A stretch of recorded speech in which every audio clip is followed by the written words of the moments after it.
All right, Tuesday. Just quick correction for Tuesday. There are actually two parts you had to read on the schedule. It said one, there are two. All right, I'm going to go ahead and read these to you, and then you can complete your assignment for the day. At the same time, though, Americans were practical people. They knew it made no sense to assign the government a job and then not give it the power to do it well. For example, if they wanted their government to provide schools or build roads, they had to give it the ability to pay for schools and roads. In other words, they had to give the government the power to collect taxes. For guidance, Americans turned to their own colonial experience. When under the British rule, each colony had its own assembly or law-making body. Each had a governor too.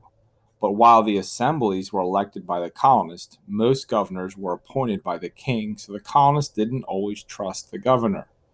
Now that they were independent states, they continued to rely on the assembly and to distrust the governor. They gave their assemblies, now called legislatures, most of the power in the government. The legislatures made the laws. They created the courts and appointed the judges. They appointed most of the officials in each state. What power did the governor have? Not much.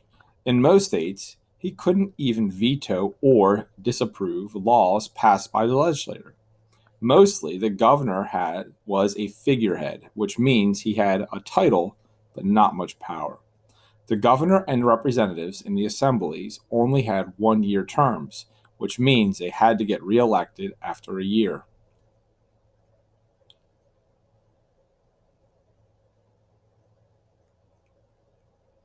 If you want to pause right now, you can go ahead and answer the question.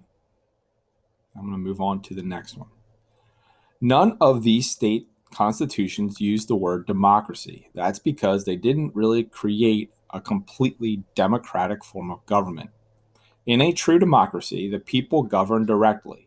Each person can vote on every matter, um, excuse me, each person can vote on every matter, every proposed law. Now, you can get everyone in a village together in one place to discuss issues and vote. You may even be able to get everyone in a small town together, but you can see how it would be impossible to do that in a large area like a state. Here is what you can do, however. You can arrange for people to elect representatives to govern for them. When people elect representatives to govern them, that is called representative democracy, as opposed to direct democracy. The resulting government is called a republic, and that's what each state constitution provided for, a republican form of government.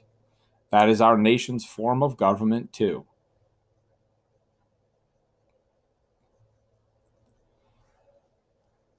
So, state constitution making was very successful. As it turns out, it was much more successful than the first try at a national constitution making, a constitution for the entire country.